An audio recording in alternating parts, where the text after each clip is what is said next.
चारैतिर अहिले रासपाको सरकार बन्दै गरेको बेला के भन्छ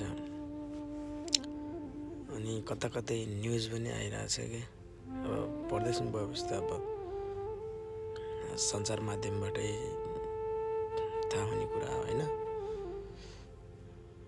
अब सूचना अनुसार त लगभग 1100 व्यक्ति जुन अब राजनीतिक तौरबाट नियुक्ति भएको व्यक्तिहरूको पद स्थान सबै दर्शन गर्नको लागि राजसभाले आग्रह गरिसक्यो। यदि यो चिज सत्य भयो भने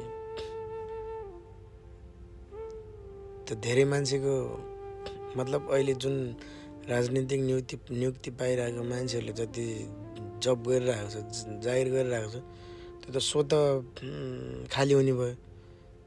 सो मेरो भिडियो बनाउनुको मूल उद्देश्य भनेको कि लगभग जस्तै अब 1100 भनिरहेछ है। अब एक्ज्याक्ट तथ्याङ्क कति हो भने चाहिँ त अब त्यो नहोला, तर अब 700-800 भयो भने त नि नयाँ जागिर अब जुन राजसभाले भन्यो अब क्षमताको आधारमा अनि आफ्नो काबिलियतको आधारमा आफ्नो खुबीको आधारमा के भन्छ अपोइन्ट गर्ने भन्ने जस्तो देखिन्छ नि त। सो त त्यो हिसाबले त्यो भयो भने त रोजगार जुन पढे लेखेको अब व्यक्तिहरू भाइहरू नै होला, भाइ बहिनीहरू नै होला, अब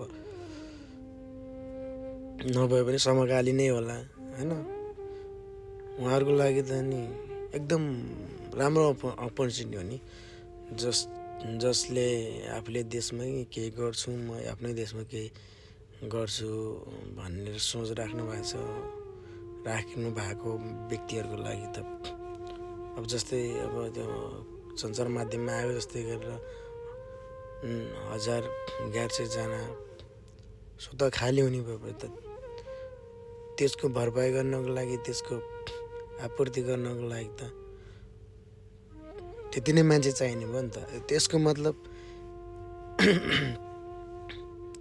इन्डाइरेक्टली त जब ओपन हुँदैछ भन्न खोजेको हो नि त नि। सो राम्रोसँग मेहनत गर्नुहोस्। यदि त्यो साँच्चीकै सत्य हो भने चाहिँ आफ्नो क्षमता यदि साँच्चीकै छ भने यु विल गेट डेफिनेटली कुनै न कुनै पोजिसन पाउनुहुन्छ पढे लेखेको मान्छेहरू है।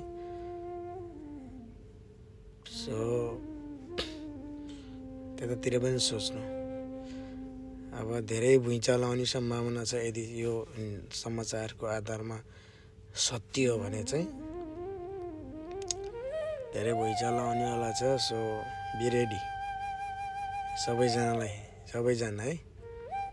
आफ्नो क्षमता छ भने यु विल गेट डेफिनेटली अब गभर्मेन्ट जब अब होला नि। राजनीति नियुक्ति भएको सङ्घ संस्थाहरूदेखि कहाँ गरेको छ अब आजसम्मका दलहरूले यो चाहिँ अब